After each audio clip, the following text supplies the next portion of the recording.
दोस्तों मैं सतबीर सिंह अपने यूट्यूब के भारत लिंक ग्लोबल चैनल पर लंदन से आपका स्वागत करता हूं। दोस्तों आज मैं मीडिया रिपोर्ट्स देख रहा था तो उसमें एक मुझे न्यूज़ दिखाई दी कि जो संदीप लाठर है उसने सुसाइड की थी। तो संदीप लाठर की का जो डिपार्टमेंट है ना, पुलिस हरियाणा पुलिस, वो रोहतक से थे। तो इसमें हरियाणा पुलिस वालों ने 1 करोड़ रुपए कलेक्ट करके ने और ये संदीप लाठर के परिवार को दे दिए हैं, यानी दे चुके हैं। और पहले तो थोड़ा कह रहे थे कि कम पैसे, उस रिपोर्ट में लिखा होता है कि थोड़े कम पैसे हुए थे, लेकिन जो पूर्व डीजीपी ओम प्रकाश ओपी सिंह जी, उन्होंने अपील की कि ज़्यादा से ज़्यादा इस परिवार की हेल्प की जाए। तो उसके बाद फिर से दोबारा वो करके ने और 1 करोड़ रुपए की मदद किया है संदीप लाठर के परिवार को। तो सबसे पहले तो दोस्तों मैं ओपी सिंह जी जो पूर्व डीजीपी थे उन्हीं को साधुवाद देना चाहूँगा, और उनके लिए बहुत बढ़िया आज वो फ़ील हो रहा है कि वो इतने अच्छे आदमी हैं दिल से, कि उन्होंने अपील की और एक परिवार की मजबूरी को समझा और उन्होंने अपील की।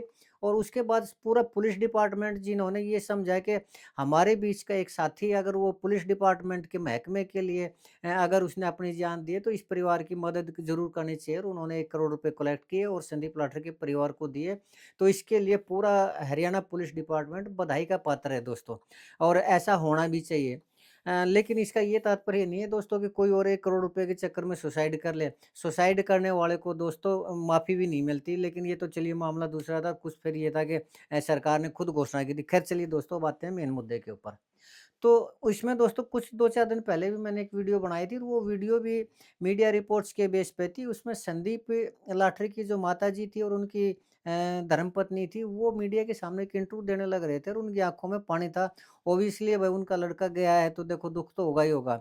लेकिन वो ये कह रहे थे कि सरकार ने हमारे को कुछ भी नहीं दिया और सरकार हमारी सुनवाई नहीं हो रही, और हमारे परिवार के अंदर तो मतलब आटे-दाल का भी वो होने लग रहा है, हो रहा है। और ये ज़्यादा वो नहीं है, अभी 2-4 दिन पहले ही मैंने वीडियो बनाई थी, वो उसको री-इंटरव्यू को देख के ना।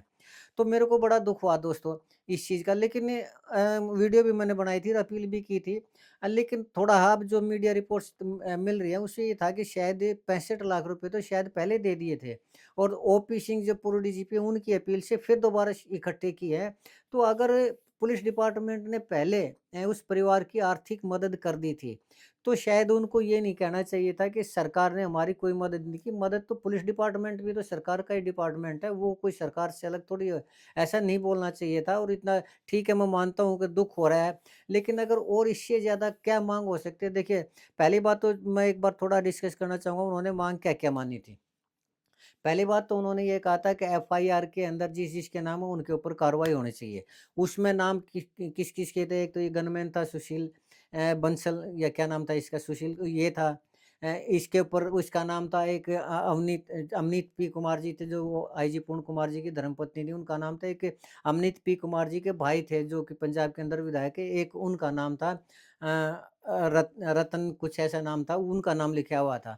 तो उनके ऊपर कार्रवाई की वो डिमांड कर रहे थे। चलिए इस चीज़ को भी हम उनकी समझ सकते हैं कि उन्होंने डिमांड कर दी होगी। फिर उन्होंने कहा कि सरकार ने शहीद का दर्जा नहीं दिया, सरकार ने वो राज के उसके साथ वो नहीं किया, उसका अंतिम संस्कार नहीं किया, और सरकार ने हमारे बच्चों को जो पढ़ाने का वायदा किया था कि किसी पूरी उम्र का उनका खर्चा उठाएँगे, पढ़ाई का खर्चा उठाएँगे, वो सरकार ने नहीं किया।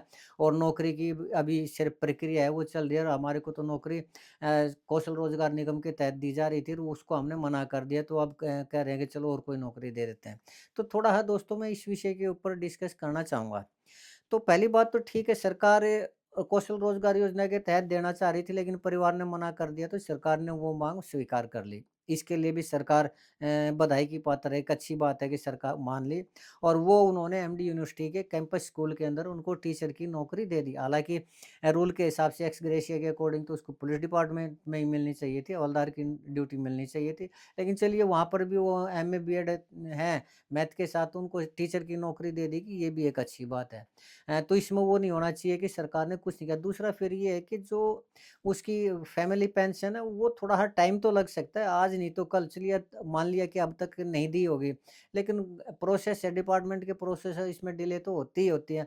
और कुछ एक पुलिस डिपार्टमेंट है भी ऐसा, वो ये उम्मीद करता है कि शायद वो जो क्लरिकल स्टाफ होता है, ऐसे मैंने बहुत सी रिपोर्ट सुनी है कि वो अपने ही डिपार्टमेंट के उनसे पैसे लेते हैं, रिश्वत के लेते हैं या उसके बगैर काम नहीं करते।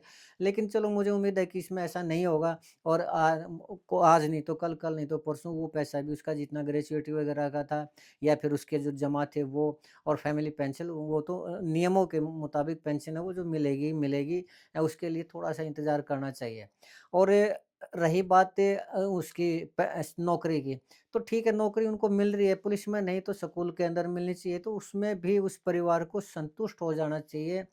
हाँ, इसमें एक चीज़ और कहना चाहूँगा इस नौकरी के अंदर कि अगर ये एमडी यूनिवर्सिटी के अंदर है डायरेक्ट है, तो इसमें पेंशन का प्रावधान एमडी यूनिवर्सिटी अपने वर्कर के लिए करती है। लेकिन कई बार क्या है कि कोई कोई इतनी बड़ी यूनिवर्सिटी या और वो है, वो कोई वेलफेयर फंड बनाकर उसके ऊपर किसी संस्था को चलाती है। जैसे मैं एक उदाहरण बताऊँ मिलिट्री के अंदर है, आर्मी वेलफेयर एसोसिएशन है, उसके तहत वो एक स्कूल चला रही है और वो है आर्मी का ही वो, लेकिन वो वेलफेयर के नाम से चला रही है और उसके अंदर जो सैलरी है वो सरकारी ग्रेड नहीं है, आर्मी का ग्रेड नहीं है।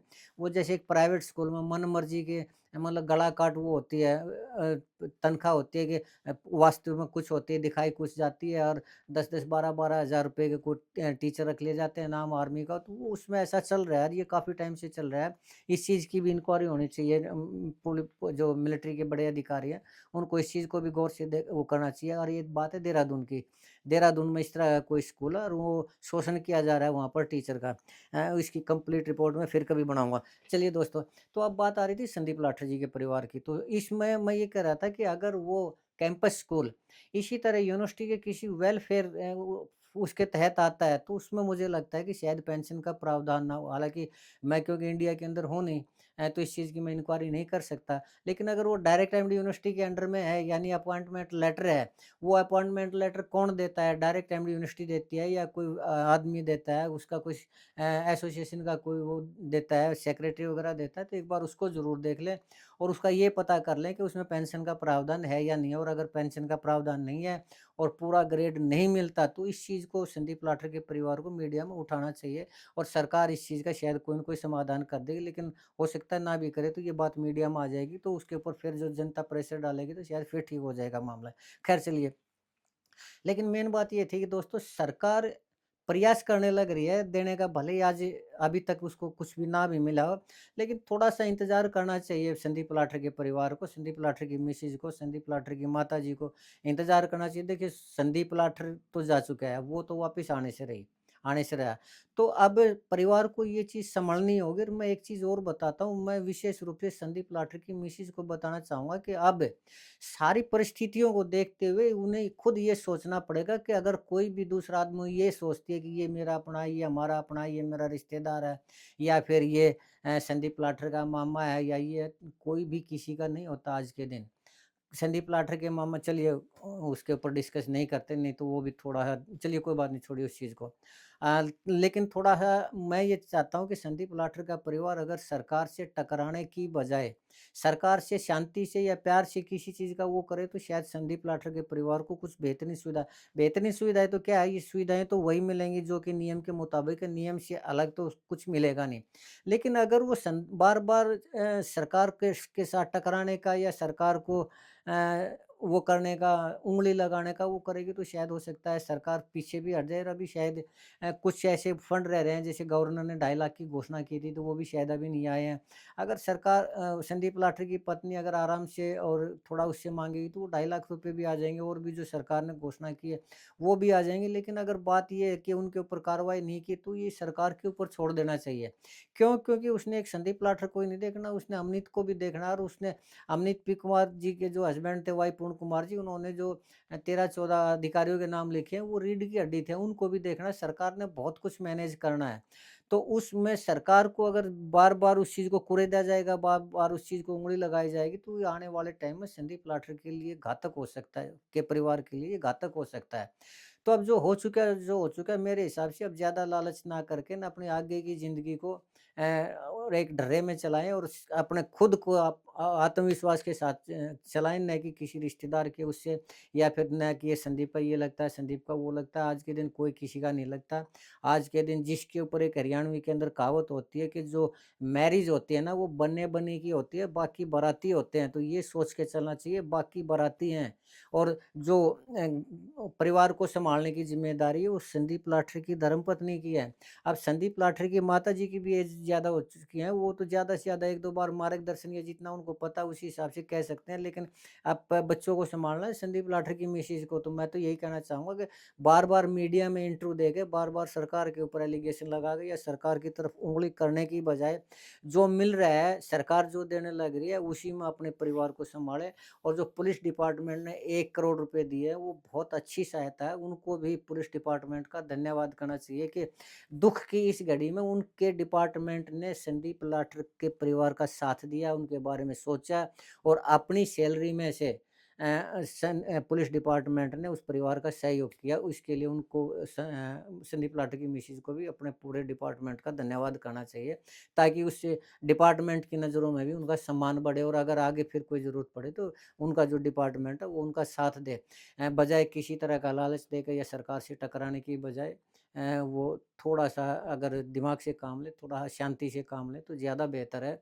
अब जो हो चुका है वो हो चुका है। और एक बात और कहना चाहूँगा कि अब शायद 5 3-4 दिन में शायद उनकी छमाही का वो है, एक श्रद्धांजलि का वो है, तो उसके लिए तो मैं यही कहना चाहूँगा कि छमाही के साथ-साथ अगर बरसौदी भी कर दी जाए तो ज़्यादा बेहतर है। क्यों? क्योंकि बरसौदी के बाद ही परिवार का जो ढर्रा है वो शांति से चल पाता है, ज़िंदगी चलती है बरसौदी के बाद। तब तक तो उस परिवार के अंदर दुःख का एक औरा होता है, वो रहता ही रहता है। तो इसलिए इस प दुःख की इस घड़ी को जितना जल्दी से ख़त्म किया जाए, दूर किया जाए, उतना ज़्यादा बेहतर है। तो बाकी तो परिवार ने देखना, उनके रिश्तेदारों ने देखना, लेकिन अगर छमाही के साथ-साथ बरसौदी कर दी जाए तो वो इस परिवार के भविष्य के लिए ज़्यादा बेटर है। आजकल तो लोग 13वीं के दिन ही बरसौदी भी कर देते हैं और उसको समाप्त कर देते हैं। वो एक तरह से अच्छी बात है, ये समझदारी की बात है, ताकि परिवार उस दुःख के माहौल से उभर सके, उस उदासी के माहौल से अपने बच्चों को दूर कर सके, उस परिवार के अंदर जो हो रहा होता है दुःख का, उदासी का, वो दूर हो सके। तो इसके लिए यही ज़्यादा बेटर है कि छमाही के साथ-साथ बरसौदी कर दी जाए। और दूसरी जो मेन बात है वो ये है कि सरकार से सहयोग करके चलें तो ज़्यादा बेटर है, उस परिवार को ज़्यादा कुछ मिलेगा। टकराने की बजाय या उँगली करने की बजाय या चिढ़ाने की बजाय दूसरा रास्ता ज़्यादा बेटर रहेगा, बाकी जैसा उसके परिवार को लगे दोस्तों। और मुझे उम्मीद है कि आपको मेरी बात समझ में आ रही होगी या आपको लगता है कि मैं ठीक कह रहा हूँ। तो आज के लिए इतना ही, और मुझे उम्मीद है कि आपको मेरी बात भी ठीक लगी होगी। अगर आपको लगता है कि मैं ठीक कह रहा हूँ, तो आपसे प्रार्थना है कि आप मेरे इस वीडियो को लाइक करें, शेयर करें और हाइप करें दोस्तों। और चलते-चलते एक निवेदन और करना चाहूँगा कि मेरे इस चैनल को ज़रूर सब्सक्राइब करें, ताकि मेरा हौसला बढ़ता रहे और इसी तरह के जो विश्लेषण है, एनालिसिस है, वो मैं आपके सामने लाता रहूँ। और मेरा जितना भी तजुर्बा है आज तक, उसके अनुभव के आधार पर, चाहे भले ही वो गलत हो, मैं ये नहीं कह रहा कि वो ठीक ही होता है, तो अगर गलत भी है तो भी आपसे निवेदन है कि आप मुझे उसमें करेक्ट करें। तो आज के लिए इतना ही दोस्तों, आपने मेरा ये वीडियो देखा उसके लिए आपका बहुत-बहुत धन्यवाद। नमस्कार, जय हिंद, जय भारत।